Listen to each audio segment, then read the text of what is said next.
Yeah, okay. All right, go Okay. ahead. All right. We can cut that.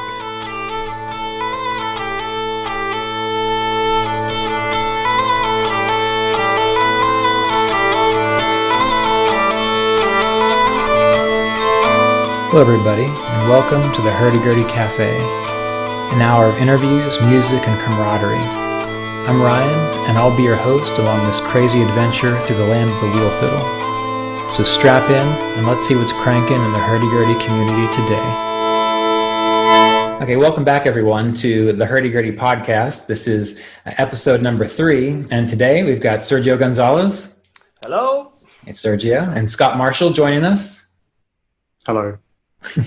And we're going to be kicking off the episode with a track from Scott Marshall's CD, and the track is called Woodhinge, and the CD is Gurdy Mania. So let's have a listen.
Okay, so we're back from listening to Woodhinge, actually from Scott Marshall's Gurdy Mania 2.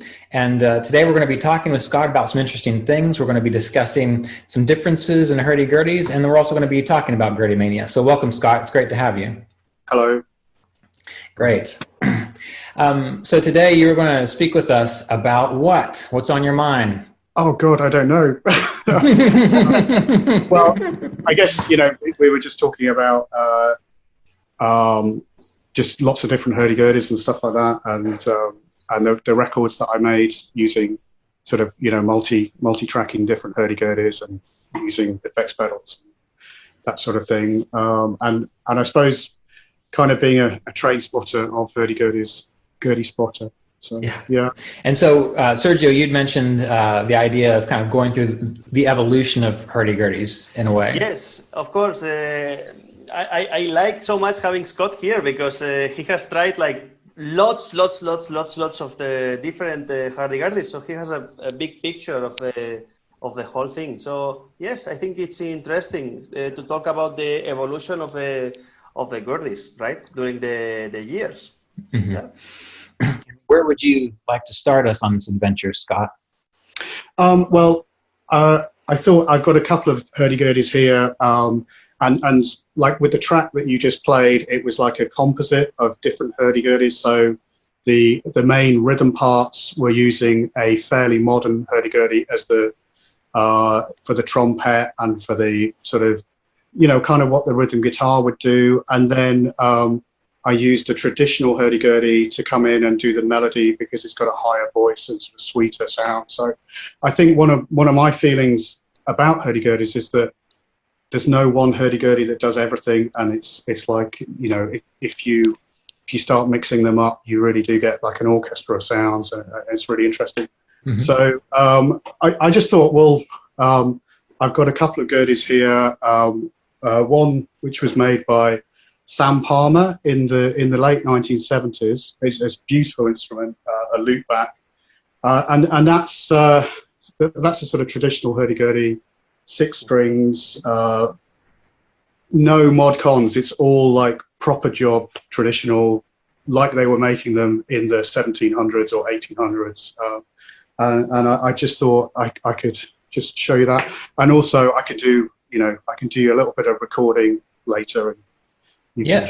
Yes, of course. Maybe can you show it to the podcast, because they are also. Yeah, no, that's what I'm going to do now. Okay. Nice. No, it's a secret. I'll just. So here it is. So it has a face, and nice carving. But does it have a name? I haven't named it. It says. On the label, it says Fanchon. So I don't know. I don't know if that's its nickname or if it's the maker who it's taken from. I'll have to ask Sam. Sam's a legend, by the way. He's awesome. He was the original hurdy-gurdy player with Cliff Stapleton in Blowsabella for the first album. So you should really check that out. Go and listen to his stuff. So I just thought I could, I know this is really like train spotter stuff, but I could talk through the sort of, what hurdy-gurdies were originally like, and some of the, basically some of the tried and tested features from those days. So if we start at the top, a lot of them had a carved head, like a figurehead, and then the tuning pegs were basically just the same as a violin. They're friction pegs, and it's really handy to have a tool, which is a wooden thing called a tournier gauche, turn to the left, which fits on the tuning peg, and that really helps you tune it more precisely than. Otherwise, you've got to have strong fingers. I've got strong fingers, but right. So that's one thing, and the instrument itself. I sort of sit back a bit. It's called a luteback,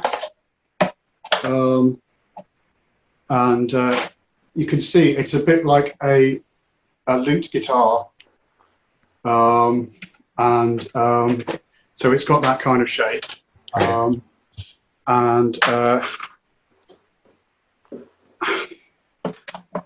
inside, the tangents are just plain wooden tangents. That's the traditional way of making them. So no screws, they're just in there. No screws, it's all friction fit. I actually, personally, I love this setup because it means you can just tweak it. It worked for centuries. I know that the makers sort of in the 80s and 90s changed it to the screw, and then later it became the metal tangent, which I'll show you on the next instrument. On this, the wheel it's a solid piece of wood, just plain maple. But again, personally, I think it affects the sound. I think the solid wood wheels, even though people are like, ooh, solid wood, it's really good on the tonality. It's cool. On this one, it's got a mahogany soundboard, so it's a bit warmer. It's a nice sound. And just a sort of standard peg for the tirant there. It's got a single dog, so just one buzzing string, a mouche, which is like a tenor drone, two chanterelles, which are both tuned to the same G, and then it's got drones in G and C. So there are no capos on the traditional instruments? No capos at all, no. If you want to go from a C trumpet to a D trumpet, you get the little wooden thing out and tune it up. Exactly. Yeah. But for me, I just stick a little wedge of wood in there, put it to D, and then you've got the D trumpet against the G drone, which is a really cool sound. So I'll do you a little piece of a really short snip of what that sounds like, and you could compare that to the more modern instrument.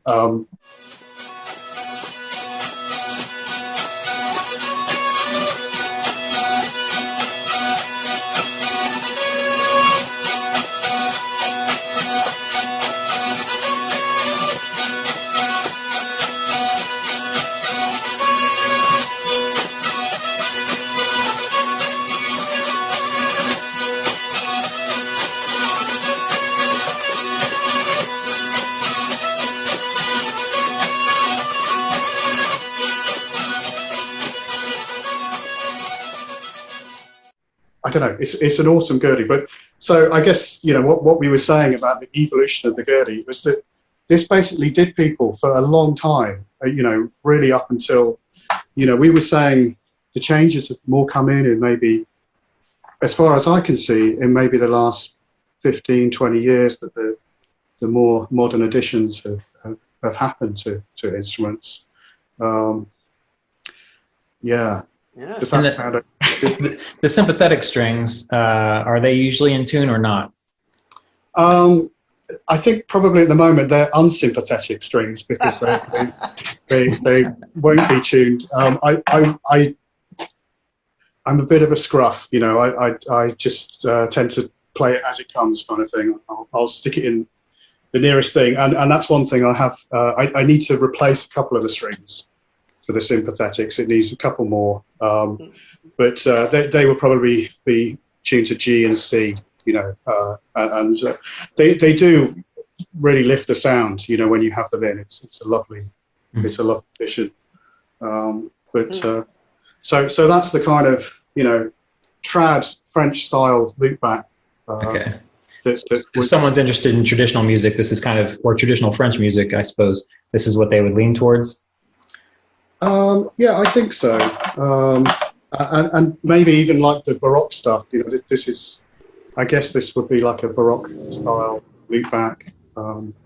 But yeah, definitely, if you look at, obviously, a good proponent of this is Nigel Eaton. Would you welcome Nigel Eaton and his Hurdy Gurdy? With his, of course. With his dad's gurdies and with his, restored original antique instruments, that sort of thing. So yeah, good player to look at. Is there a big difference between? I'm sorry. Go ahead, Sergio.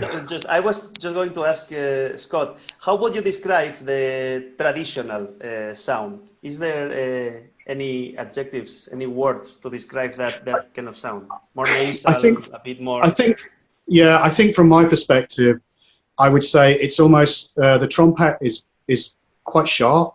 You know, it's very precise sounding. It's not fuzzy. Mm-hmm. And it can be, if you listen to some of the old vinyl from the 70s and stuff, the trumpet, it's quite prominent in the sound, or it's used as a almost a processional instrument that you would have, you know, maybe 12 people playing them, and it all, you know, all the sort of tuning inconsistencies just start to sing. You know, it's like, it's a beautiful sound when you have a lot going together. But I would say that, you know, to really paraphrase, it's a higher sound. You know, it's a I don't know what you call it. Is it G3 or G4? It depends on how you count it, but I guess it's G3 for me, at least. Would be G3. Yeah. But so, you know, the modern thing would be the viola string, which that would be G2, would it? Well, okay, then it's probably G4. What do you mean? Yes. Yeah, that's what I meant. So sorry for confusion there. But yeah, I'd say, you know, if you just wanted to put it in a sentence, I'd say it's kind of a higher pitched sound, and with a just more distinct trumpet. You know, I mean, obviously there's. And then if we go to the more modern concept, it's more like violinistic, right? More like dynamic, more deep, low frequencies and so on. Yeah, I think there's more a sort of emulation of the cello sound. You know, that's to do the other side of it, of just saying, oh, what would you say? You know, was the more modern sound. But again, I think that, you know, very recently, it's again moving on from there. But say for the last sort of 10 years, it's been more this kind of viola cello type sound. Yeah. How do you feel about that, Scott? How do I feel? I don't know. I just, you know, I think I just love every kind of hurdy-gurdy. I don't care. so you know, and to me, no two hurdy-gurdies sound the same. You know, I mean, when I was being taught in my early days, I had basically the same hurdy-gurdy as my teacher, but they both sounded different. They were both made by the same maker, both the same tuning, same strings. And I was like, well, yours sounds a bit different to mine, you know, and it's, you know, it's in the instrument, but also, of course, it's in the fingers too, you know, and the style. And, but yeah, I mean, it's very, very infrequent that I come across a hurdy-gurdy that I just go, oh God, that's horrible. But you know, I'm so down the rabbit hole that it, you know, it's yeah. I just think there's in essence more the merrier, more different sounds, more, you know, and I think, you know, the kind of bottom line on it is it's a melody. It's a single line melody against a drone. You know, and that's the very basic. I mean, obviously you can take the drone off and just have a single line and be like a recorder or something. But that's the magic of hurdy-gurdy. And then when you bring the buzz in as well, it's like, oh, you know, I know some people hate the buzz, but you know. Well, I've got a quick question about the whole tradition of it all, because I'm relatively new to this whole thing. I know that in the Irish music and Irish community, sometimes there can be a bit of a pushback to certain innovations in the music. And I'm curious, in the hurdy-gurdy community, does that exist, or is it as open as I've experienced it to be so far? Does that question make sense? No, it does. It makes a lot of sense, and I think I've been interested in hurdy-gurdies for about 20 years, so I'm quite new in that sense. But when I started playing about 15 years ago, the way into it was through the traditional scene. So my local pub, there was a Irish session on Tuesdays, and then there was a Euro session on Thursday. And I made the mistake of going to the Irish session, and they said, well, you want Thursdays, mate, you know. none of that here, thank you. Yeah. And they were lovely, and they basically taught me the repertoire. I met my first teacher through the session, so I was very lucky to have that introduction. It was much more, as far as I could see through my little world, a tradition of a borrowed tradition, if anything, from the existing tradition of French music, because obviously I'm in England, and we don't have we have a broken tradition of hurdy-gurdy playing here. It may be the last players were in Victorian times, and then there was a resurgence of it in the 1970s, with makers like Sam and like Chris Eaton. But I would say that I don't. You're always going to have purists in any field, and with the hurdy-gurdy kind of encompasses traditional music from different countries, but also this kind of medieval repertoire. There's people who are quite scholarly about it, but then I'd say there's the bulk of people who are just actually trying to play the thing and just trying to figure it out and find their own way as well. I think that one thing to look at is I mean, you're going to play tracks from 3 different players today. Each of those players have a very different style. I mean, Steve is, and the same with Johannes. That they're. It almost feels that there's almost as many types of playing as there are players sometimes. Right. But I would say on that pushback, it's not. I think people are pretty open, pretty open-minded to. I mean, we were talking about some of the avant-garde players, like from Japan, or people who are just using the instrument as a noise generator, and that's. I mean, there's some really cool stuff with that, and it's if you were in a spaceship with one and you didn't have any contact with tradition of it, you would just see it as a machine that made these amazing sounds, because it's not just the things that it's meant to do, it's all the things that it's not meant to do too, which is like, oh, that's a funny noise, but you can incorporate it. And there's that way of looking at it as well. And hopefully, you'll talk to Cliff Stapleton, who was, been a mentor for me and a kind of hero, Cliff, who has explored that side of it. There's, but as well, he's an immaculate player of French dance. Right. So he takes all sorts, and there doesn't need to be any rules about it. I don't think, as long as it's not hurting you physically. Right. That is a wonderful way to look at it. Sorry if it was a rant. That's all right. And that track, Woodhinge, you see, when I listened to it, for some reason, I thought that the melody track I thought that was a more modern instrument, but you're saying the melody track on Woodhinge, that was similar to the instrument that you were showing us earlier, right? Yeah, it was, so the original track was played with an instrument made by Wolfgang Weischelbaumer. Sorry, Wolfgang. And then the sort of overlay was basically the same type of instrument that you could have bought in 1880, but it had pickups inside. It was a modern instrument, but a very traditional type of instrument, going through a delay pedal into an amp, and it has that sort of floaty, singy, to me, it's like a bird floating above the ground of the rhythm. Yeah. To be a complete hippie there, yeah. So I just do my plug. So that was from that album, which was the second album. That was made using like 9 hurdy-gurdies, and there is one track on there where we put all 9 hurdy-gurdies together. And it's kind of awesome, actually. So we did this kind of crazy experimental stuff. And I should plug Jon. Jon is awesome. He's a genius. He likes hurdy-gurdies. It's probably the only place you could record hurdy-gurdies. I probably stayed for like 3 weeks overall of you know, I think he was glad when I went. But Jon's super cool because he's got instruments at his studio as well, so I was able to borrow some of his instruments.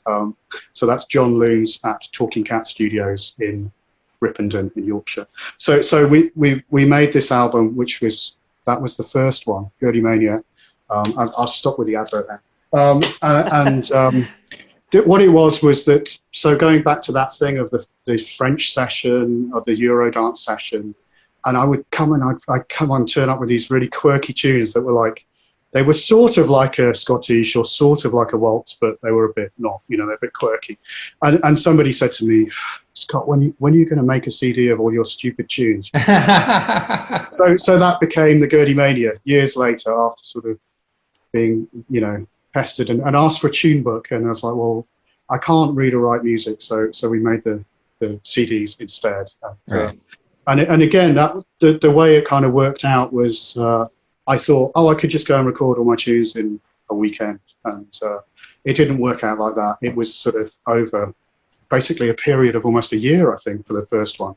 But each time I'd go back, we'd just do a track on a different instrument. So it almost became like a sampler of different instruments. And if you go to my Facebook page, I've got a post which is called like the Gurdy Spotter's Guide, and it tells you all the different instruments, so like Sierra or Weichselbaumer Boudet, Tekeros by Vielle, this kind of thing. And you can, and this is what I was saying about the how they all sound different. They're all, to me, I've been called the crazy cat lady of Hurdy Gurdies in that I just love all the different Hurdy Gurdies. And yeah, sorry, I'm sounding crazy. But I think it's good to have a lot of Hurdy Gurdies, I assume.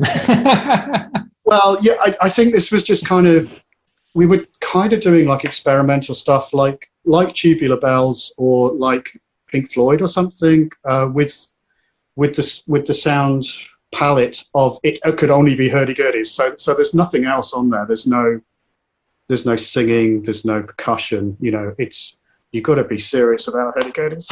Right. But then the tunes are there too, so it's it's kind of nice. Well, the first track, Woodhinge, I think if I played that for my fiance, I believe that she would like it and she would listen to it. Yeah. So yeah. I've ordered I've ordered your CDs and I haven't got them yet, but when I listen to the rest of it, will she like those too? I think so. Yeah, I think there's this. There's a lot of different approaches to it, and some of it is quite minimalistic as well. Some of it is, I always kind of feel like I don't really sound like me until I'm running through an echo pedal or something, because then I can, pitch the music against itself or pace it against itself, that kind of thing.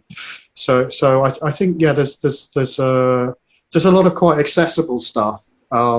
As well as some stuff where, people have literally put their fingers in the ears just because it's so screechy or whatever. But then, that is the gamut of Hurdy Gurdy. And sometimes people do say to me, oh, I never thought a Hurdy Gurdy could sound nice, when you do the mellow stuff. Yes. Yeah.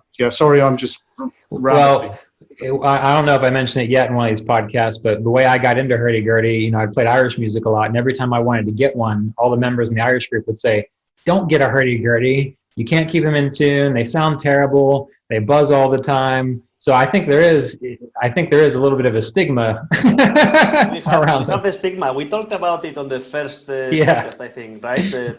Everybody tells you that. Yes, everybody tells you that. Oh, Hurdy Gurdy. That instrument that sounds like a dying cat. Really? Do you play that?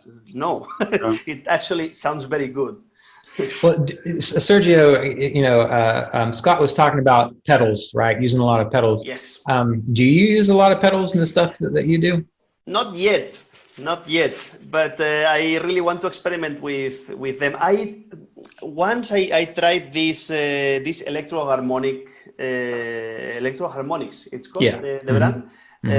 How it's called? C9. Scott, do you know it? Oh, the organ pedal. I've got one. Yes. You have it. I've got it. Yeah. I love it. You don't know it, Scott. I I heard about it on the radio once, It's but I haven't tried it. No, it's no. amazing. I tried it once with a Meunier gurdy. It sounded so nice. So I really want to experiment with that. But now, my gurdy, which is also, I have it here today. Did you get your ELZ yet? Not yet. Ah. That's what I am waiting for, because Yeah. this one I tried it with pedals, and I did not really like how it sounds through pedals, obviously. And but I suppose the ELZ will work pretty nice with the brand new pickups and so on. So I will tell you once I have it. Yeah. And talking about ELZ, which is more like a modern sound, can we talk about the modern kind of instrument? What do you have to show us? Yeah, well, so I'll show you the part 2 of the history of Hurdy Gurdy. well, hold on, Scott. Before you show us part 2, let's take a quick break and listen to Steve Tyler's track Chronophage. Sound all right? Yep. Amazing. All right. And this is from the album Enduring the Ephemeral. And there's a little bit more to it. What was it again? I'm going to do an advert for Steve now. Yes, go for it. There it is. Here is his awesome CD. It's just, amazing. And the subtitle is Hurdy Gurdy based multi-track compositions for the end of time. So great album. All right. So here comes a Chronophage from Steve Tyler.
All right, so that was Chronophage by Steve Tyler from his album Enduring the Ephemeral.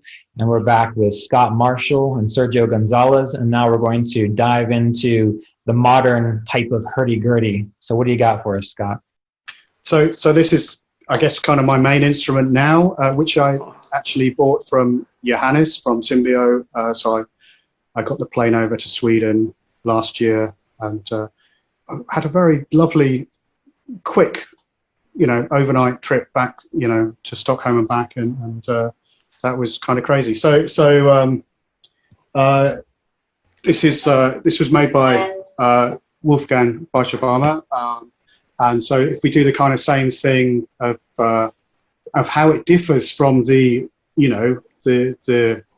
old school gurdy, for starters, with all the tuners now are mechanical. These are banjo tuners. I think they would fit them to banjos, but they've been put on a hurdy-gurdy here, and as you can see, well, it's got more strings for starters, and if I show you the back as well, that's where all the strings feed in. So on this one, it's got we go round the wheel kind of thing. It's got 3 buzzing strings, so three dogs there, all different tunings, of course, and they all have their own different kind of character, different tonality. Like the top one is kind of fizzy sounding, but I really like it. The bottom one is a G, and that's kind of the most sort of medium sounding one. The one in the middle almost sounds like a teccaro. It's and then on each of the strings you've got capos as well. So none of this like, oh, I want a different note, I've got to tune up. You just flick a switch kind of thing. It's really useful. You can throw yourself into all these different modal things, and then we open the lid.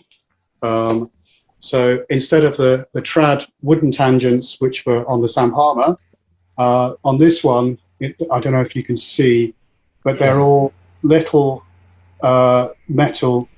So they've got little brass feet, and then they've got sort of steel pins with little rubber, I won't say, little rubber caps on the top of them. And the thing with these is that they can be adjusted sort of to tune the note, but also to tune the action. So you can go side to side and in and out. Mm-hmm. And as far as I know, that was an invention by Wolfgang. He came up with that one. It also means that you can put. I thought invented that. Yeah. Okay. All right. Okay. Okay. All right. Cut that bit.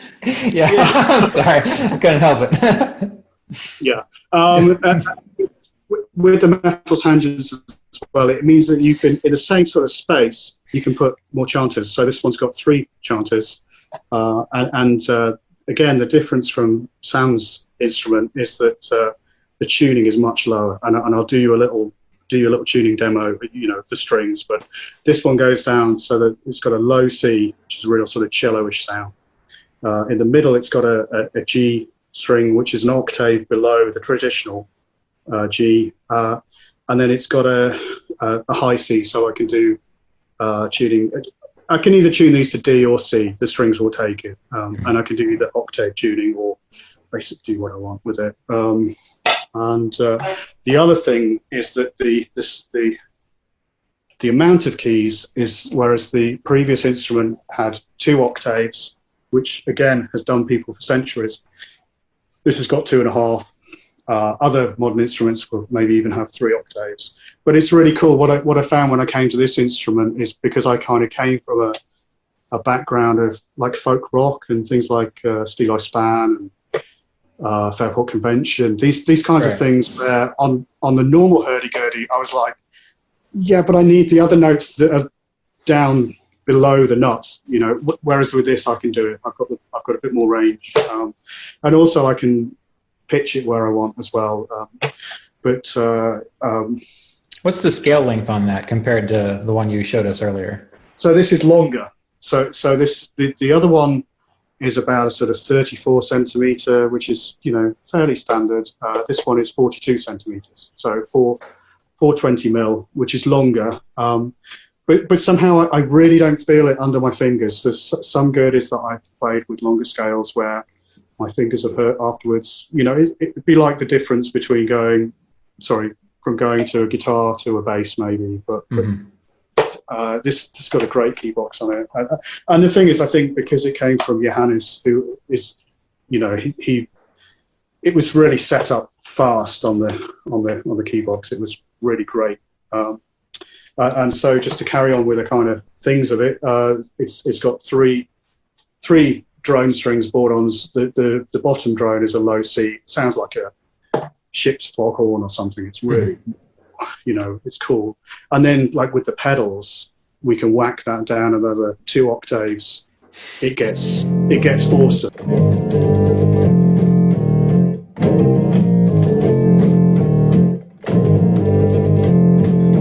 The palette of sounds from this one instrument becomes huge when you start adding in the octavers and harmonizers and things like that. So again, this has got sympathetics, whereas the other instrument had 4 sympathetics, which would have been tuned to maybe C and G. This has got like 12, and Johannes tuned them to different chords, and I've kind of just kept it at that. And it's just awesome. And on this machine, I would say, have a look at Patty Gurdy's channel, because she does like a walkthrough of her green Gurdy that is similar to this. And she shows all the different pickups that it has and everything. And some of this, in the studio, we're just running out just the sympathetics on their own. Right, that sounds awesome. I love that. Yes, it's very cool.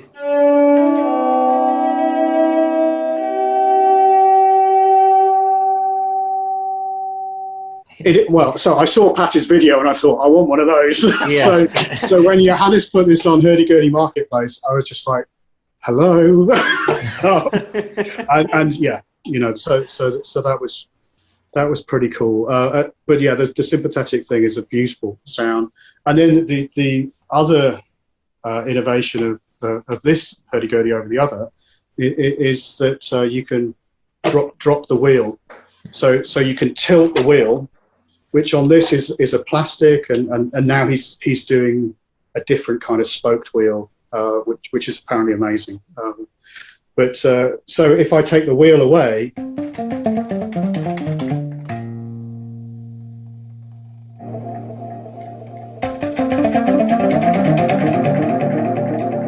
then I can do kind of percussive sounds with the melody strings. It just becomes like a tapping sound, which is similar to what Greg Jolivet does. You know, I mean, Greg's a master of it. When Greg does it, he just kind of lifts the string up out of the notch and onto the bridge. You can do it that way. But with this, you can, you know, sort of change the pressure of the wheel on the string. Obviously, when you're strapped in, it's much easier. But I also saw Herman Diez using the feature of the drop wheel to play with a violin bow, for example. Yeah. Oh, of course. Yeah. And one awesome thing about this, because I'm a big fan of Herman Diez, you know, I think top player in the world. You know. Top one. For me, top one. Yeah. And this was his knob. So thank you. Oh, really? So, yeah, it was one of his cast-offs, and Johannes kept the original knob for this for something, and he put Herman's one on, and I was like, yes, you know, it's like it's like the spirit of those guys. Piece of the Hurdy Gurdy history. No, exactly. Herman, Scott, all in one. Well, yeah. Weichselbaumer also. Woo. Yeah. But you know, and for me, the what do you call it? The really cool thing is that it's, you know, it's got the pickups. So so each string of the Hurdy Gurdy, or each section, has a pickup. So there's a pickup for the dogs, there's one for the chanter, and there's one for the drones, one for the sympathetics, and then there's a microphone as well. So and then I stick on microphones as well for my stuff. So I stick in like a magnetic pickup because there's a sound that I like with that. So I'll put that down. But what's the volume like on that compared to say other instruments? That's interesting. I mean, it's pretty loud. I've taught workshops with it, and I can sit and. I mean, the last workshop I did with this, I had 20 students around a room, and you know, it can't be heard over 20 hurdy-gurdies, but it projects well. Right. But I would say in a session, it might be lost because it's a very soft sound. And if I do you a little video clip, you'll hear that. Oh, you know, it's lush. It's like.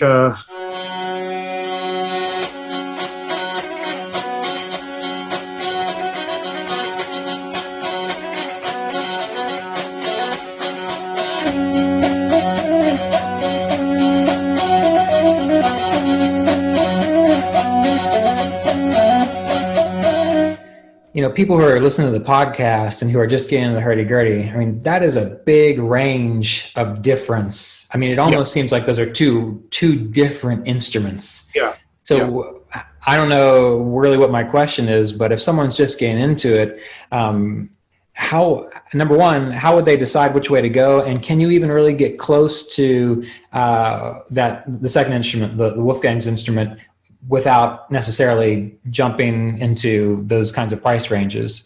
Is that even possible for people? Yeah, no, absolutely. Yeah, I mean, I will talk about the Aplo, which is the you know, this kind of student gurdy from Michelina Malitz, which I think in a way almost, you know, falls between the two, but on a real budget. But I think, you know, when Sergio held his instrument up, you could see, well, it's similar looking to Sam Palmer's, but it's got a lot of the features of the Weichselbaumer. So it's a kind of middle ground. You know, he's got the mechanical machine heads for tuning. He's got multi-chanters in there. He's got lots of different drones, capos and stuff. So obviously, you know, there's no missing link. All those gurdies are out there. The sort of the in-betweeny stuff, and of course, it's a constant interplay of what makers come up with and what players would like. You know, because, you know, as players, we're always going, well, I like this, but I wish it did this, or if only I could get the sound like this, but I can't do this because I'm getting feedback through my amp or something. So there's kind of, you know, almost like an arms race between what the players want, what the makers make, what the players can do. It's, you know, it's fascinating stuff. But yeah, I mean, if I show you this Aplo, yes, let's see that. Let's see the Aplo, which I've been testing. You know, it's the revolution of this year for sure. Well, it's a cool thing. I mean, it's a lot of people have been talking about this for as long as I know. Where can I get a gurdy that's affordable and stuff? Whereas they've just gone and done it. So, you know, both you and I met Michelina last year, and we tried her Sophona instrument, which in itself was like, well, here's a great gurdy for not a lot of money. But anyway, so if I'll just show this thing, you know, I was chatting to Michelina last year and said, oh, you know, it'd be great if you made something cheaper for beginners where they could just, you know, get something. And she came back, you know, about a month or so ago and said, oh, look, we've made something. Would you have a go on it? You know, so it arrived in the post, and here it is. So it's quite. You can see it's quite a big instrument. It's a similar sort of size to the tenor, which the Weichselbaumer one. It's got the same scale length. Again, it's a 42 centimeter string length. It has the same all metal tangents inside, and it plays very well.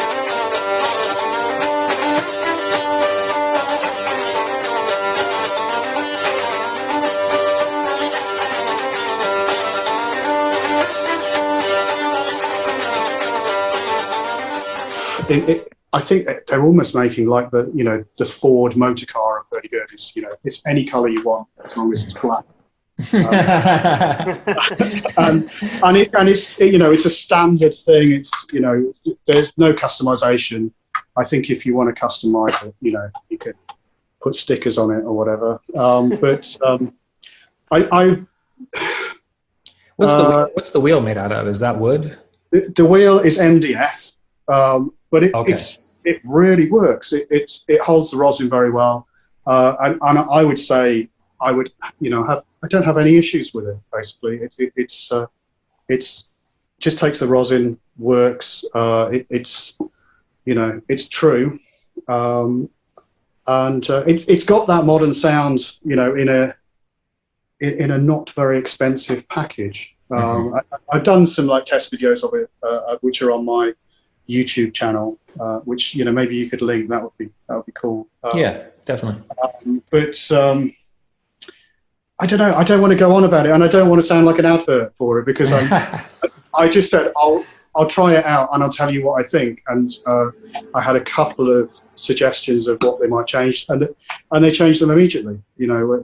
Which were just minor things. And I think the thing is that Michelina's a hell of a player herself, and you can tell it when you play it. You can feel it in the keys and everything.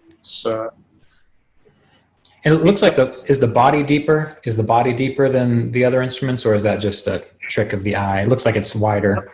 It's maybe a bit wider. Yeah. Mm-hmm.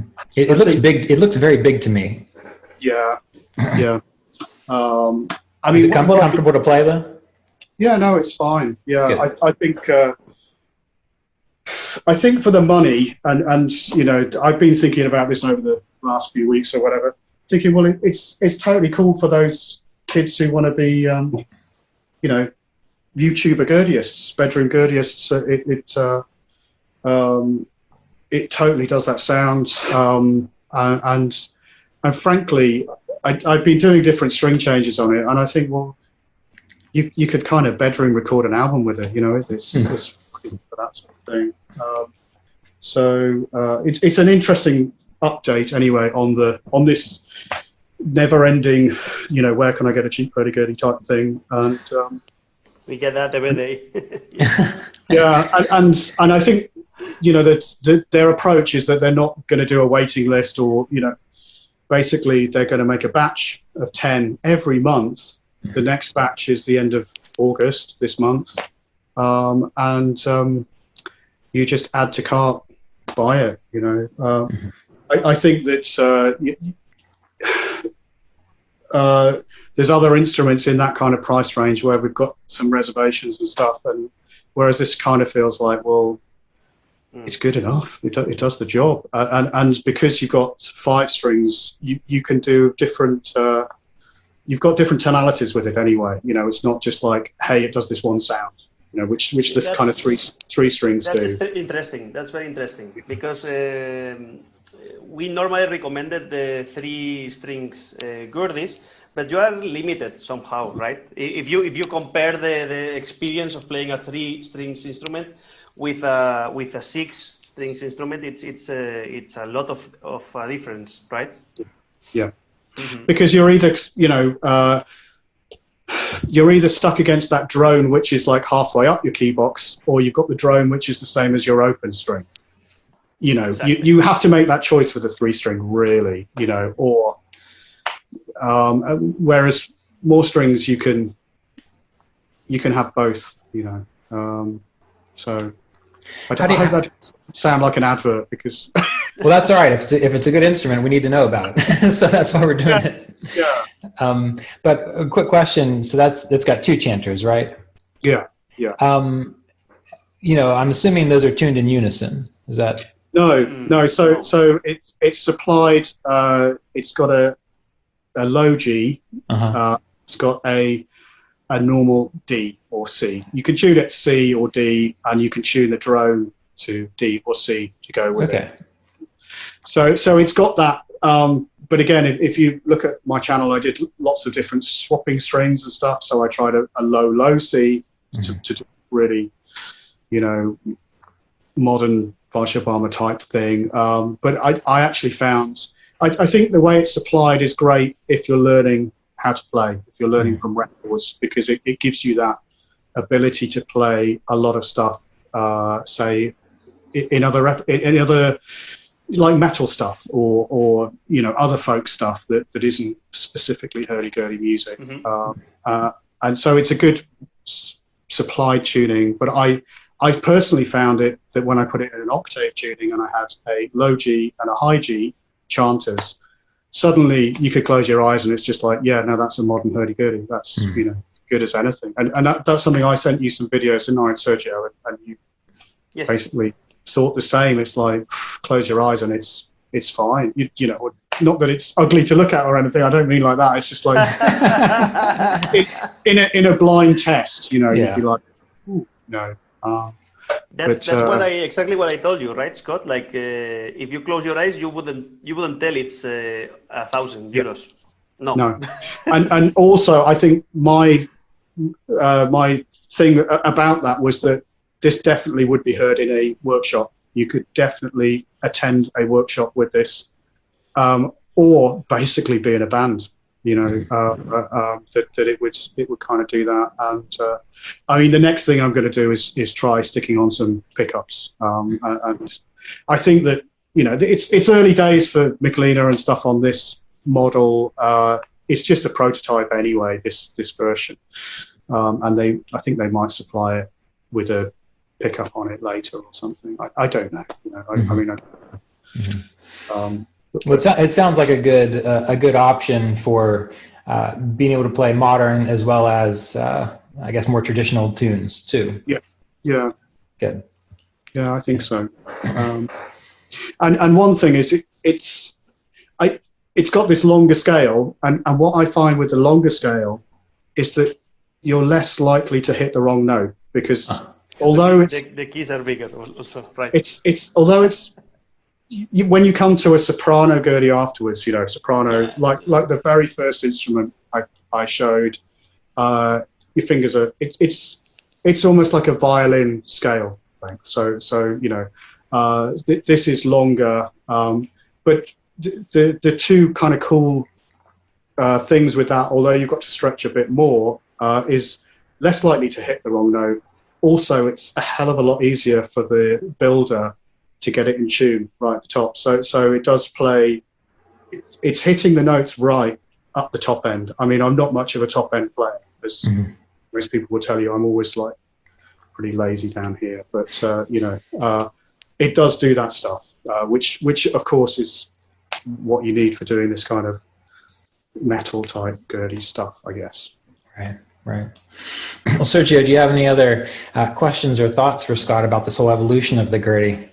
I think it's pretty clear, everything, right? Well, I guess maybe to finish out our time together, we did talk a little bit about your album, Gurdy Mania. So I'd like to maybe go in a little bit more about that. But also you said that Gurdy Mania, it's a medical condition. No, I was really joking about that. I mean, but the thing is that I think a lot of Gurdy fans will tell you that if you get into it, suddenly it's all you're ever thinking about, and your network of friends starts to become just hurdy-gurdy players. So you can talk about, oh, have you tried this kind of string? It's really good. But why do you think that is, though? Because I found that to be true. I mean, as soon as you start playing it, it's like you can spend hours, and then next thing you know, like I never did that with my mandolins. I never sat there for, but the hurdy-gurdy, for some reason, it just draws you right in. Yeah, there's something really narcotic about it. It's that kind of thing that people get when they play computer games or something, that it's kind of, you're always doing something. You're always kind of like tweaking the maintenance, learning, because half of the playing is tuning, half of it is understanding. Playing out of tune? Well, how to get the instrument to sound nice, because right. I mean, I could play any of these gurdies and make them sound horrible just by turning something a little bit, or and conversely, it can go from sounding horrible to like you just pull the cotton a little bit and suddenly, ooh, that's nice. You know, I had a student here a couple of weeks ago. He was really having trouble with his intonation, and he was like, well, it's, you know, and this was on a fantastic instrument, and it's like, let's change the cotton, there you go. And he could hear it immediately. It was suddenly the whole top end of the gurdy was sweet as a nut, and the tonality of the melody string as well. It went from kind of, oh, what's wrong, to, oh no, it's beautiful. It's like a beautiful violin or something, and it can be the difference between putting, you know, like that much cotton on and that much cotton on. But it's something you get a feel for as you go along. And I mean, again, this is all like almost cork sniffing stuff, because you can still play the instrument if it's, you know, but I do think that it's an instrument that demands your attention. And I did have a friend who said, you know, it's typical of you, Scott. You picked the most codependent instrument you could ever find. So needy, you know? It just takes up all your time just to make it work, you know, because you don't have that with a guitar. You get out of the case, you might have to go, and then you're good to go. I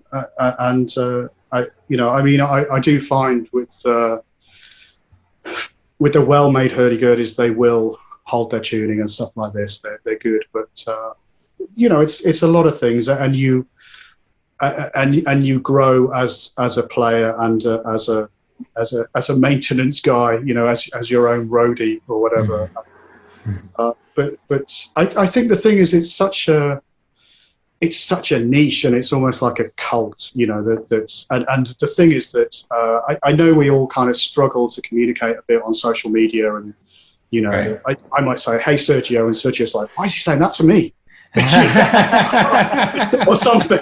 You know, we all get the wrong end of the stick. But I think that in the real world, you'll find that players are, you know, pretty evangelical about helping each other, because we all know it can be the difference between continuing with it or just going, no. No, you know, like your friends at the session said, why do you want to get one of those? They're awful. Right. And that's the reputation. And I'm sorry, I'm really yattering on about this. But, yeah. People want to hear what you have to say. That's why we're doing this. But I mean, that's the great thing about the hurdy-gurdy community is I did not know about the hurdy-gurdy community when I first got into it.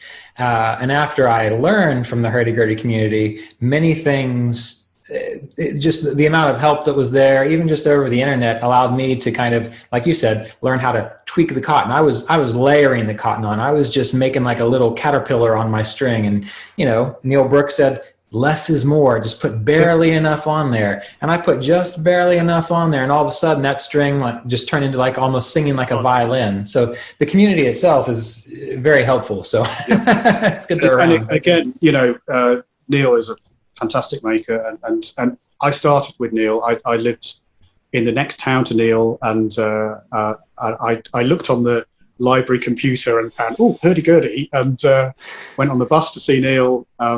He emptied my bank account, but you know, I never looked back. I just felt like this is fascinating. It's a fascinating instrument. So did you start on a Wren or one of his one of those models? No. So this was in the olden days when it was all kind of sort of historical recreations. So he had like a price structure, and it started with a Bosch. So there was the, you know, the Hieronymus Bosch type thing, which that's what I went, and I wanted to buy one of those. But you know, he convinced me to go a bit for the luteback, because it had pickups, and I was in a band at the time, and he was like, you know, I think, you know, this is what you want. But I was very lucky in that when I went to visit him, he was just getting ready to go to France to exhibit, and so he had basically a version of each instrument. So it was an absolute. I was just he walked me through all the different types of gurdies, and it was super cool, you know. But again, now it's like, well, you know, he started making the Wren, and he doesn't make the. Well, I mean, he stopped now, but things moved away from. I think the instrument just became more and more popular widely, and it became less of a thing where somebody was in some Tudor outfit saying, "I need something that dates to 1582." Right. That was the criteria that it appeared to be historically correct for the reenactment or the period music they were doing, which is, you know, great. Or they wanted something to play for French dance, you know, so back. But things, you know, and Neil himself has been a primary innovator of the instrument with. I mean, he's, you know, a whiz with the pickups and stuff like this. Things like the little, you know, little buttons to bring the chanters in and out, or, you know, all these inventions, basically. The guy's an inventor. And I was just very fortunate to happen to be in the next town to him. And then, you know, he gave me some pointers and taught me a bit to start with. And, you know, I still need to work on my playing. I know. Well, speaking of your playing, you know, we almost started chatting a little bit through a social media site when I was talking about Woodhinge, and you mentioned that this was kind of within the album, part of kind of like a whole landscape or a whole, like it all goes together. And I said I miss albums like that. So yeah. How did you put Gurdy Mania together? Well, as I said with the first album, the Gurdy Mania 1, that was like, you know, I just had made up all these tunes over the years. And so that was more like a collection of the tunes. But we did, you know, overdub them and stuff to make it a more textural thing. And I mean, there's some pieces in Gurdy Mania 1 where I just sit and just think, I know it's me playing, but it doesn't feel like me, you know. When you make it and then you hear it back, it's like, oh, you made a thing and it has its own life or something.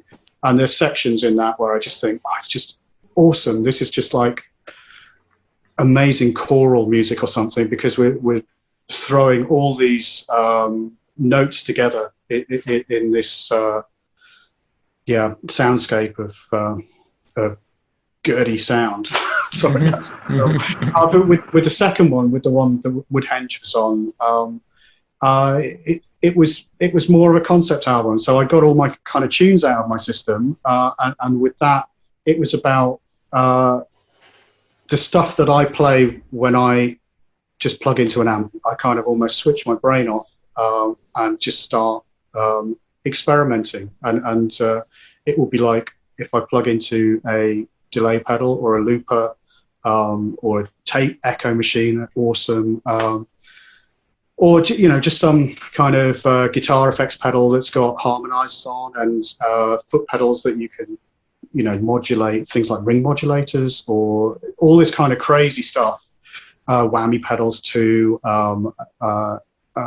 this thing. So I'm going to hear a whammy pedal in there? Oh yeah, totally, yeah. Oh, yeah. All right. but not in the kind of guitar-y way that you would use it. It would be, I used it to drop the my already low C chanter, to drop it down 2 octaves, and then I'm a big Black Sabbath fan.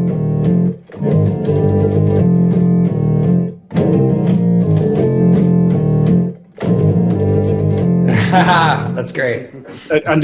And to me, it's like, it just sounds like Geezer Butler's bass. So it's. How do you deal with the bleeding on the chanters when using the octavers and so on? Oh, this is with a magnetic pickup. You use the magnetic, of course. Yeah, well, actually, I think for that, because the C is not magnetic, so no, I didn't. But say, you know, my tracks, so like on Red Dawn, that is through a kind of rhythm gate. It's through a magnetic pickup from the G string, whereas there's other stuff on Gurdy Mania 2 where it's the low C string through a piezo and into a whammy pedal. The whammy pedal seems to handle it. This is a Digitech DT, because it's polyphonic. It will cope with it. So you can really. So to go back to the question about Gurdy Mania 2, it was. I think I had maybe, I don't know, kind of 2 or 3 tunes or something. Proper old, not proper, but tune ideas. But a lot of it was like, oh, John, I've got this idea. It's just like this. I can't play it until I plug into the echo pedal, and then we do it, and it tricks itself. It's sort of, it's all sort of folds over itself. But then when you listen to it, I was listening to one track the other day, which is called Midnight Garden, and it's kind of against a click, but then the echo is slightly off with the click, and it's got this pattern that plays over itself. And when you listen to it, it's like being hypnotized. It just takes you away. So it's not Gurdy music per se. It's just using the instrument like you would with a synthesizer or something. And one of my friends, Jimmy Hellinger, he's come to Gurdy from synthesizers, and he's all up for that. Let's use the effects, and anyway, yeah. I would say with Gurdy Mania 2, it's a bit more experimental, but somehow the whole thing works almost as a journey. And this is what a lot of people have said to me when they have listened to the albums, that it just transports them away somewhere. And that's true. But it's something that my friend John, who recorded it, we're both kind of like into things like Jethro Tull and those old kind of prog albums and stuff, where it's like, yes, and it's like, gatefold four vinyls or whatever, and we just thought, well, basically now there's no money in music, so you just do what you want, and you just feel like, well, I'm making this thing, and just go with it. But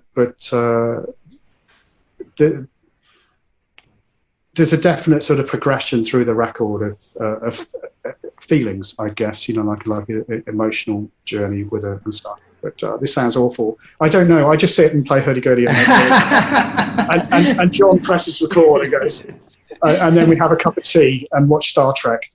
Right. Well, I'm looking forward to it. I mean, I posted it like 2 weeks ago or whatever. So I'm sorry it's taken so long. Well, it's okay. Quick question, because I know when I was trying to get it, I contacted you. How can people find your album? Is there an easy way to get it, or do they have to go through you? Yeah, I'm not very good on the internet, as you know. I basically the way to order the CD from me is just go to my Facebook page, which is Scott Marshall Hurdy Gurdy. If you want to find me, it's like I do what it says on the tin, Scott Marshall Hurdy Gurdy. Okay. And you'll find the YouTube, but to actually send me a message, go to my page on Facebook, or find me on the group or whatever. But then sometimes, it's best to contact me through the page, because then I get a little notification that I usually notice. Okay. But yeah, at the moment there's just physical CDs, and I post them out, but they've literally gone all over the world. So it's pretty cool. And I'm working on the third album now. It's the sort of final part of the trilogy of the record. So and then I'm going to stop and do something proper.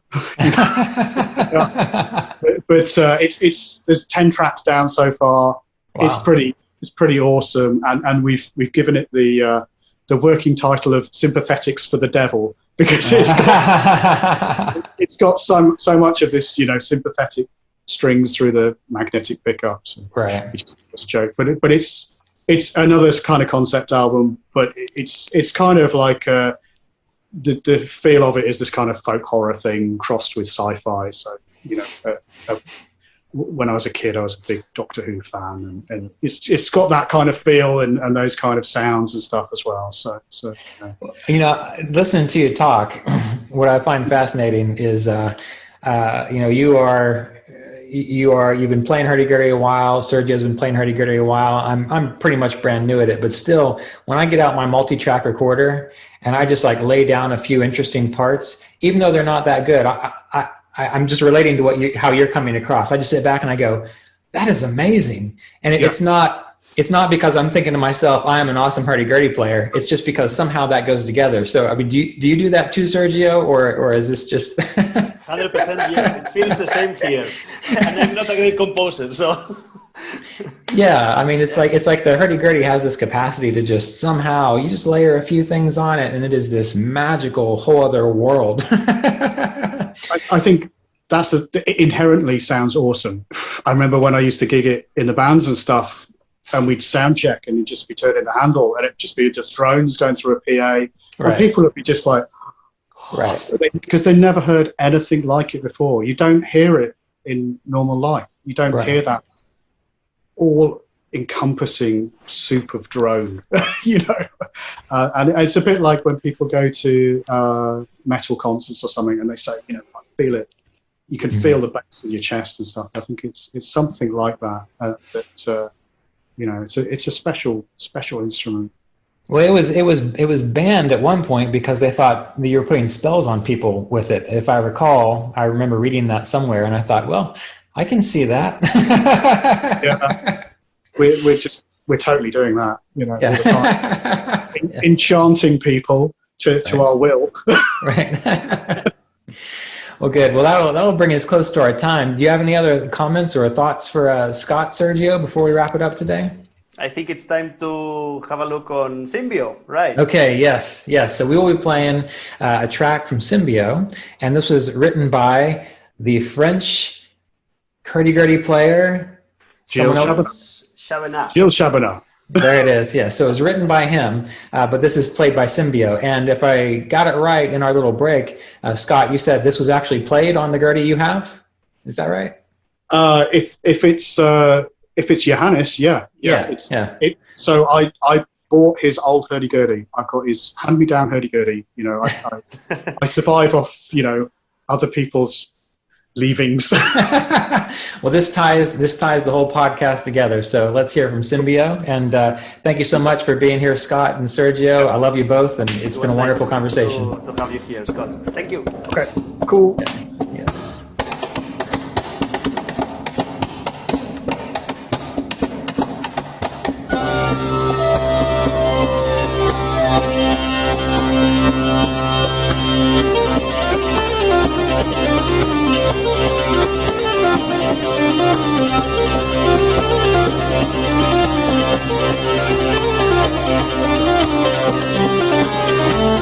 Thank you.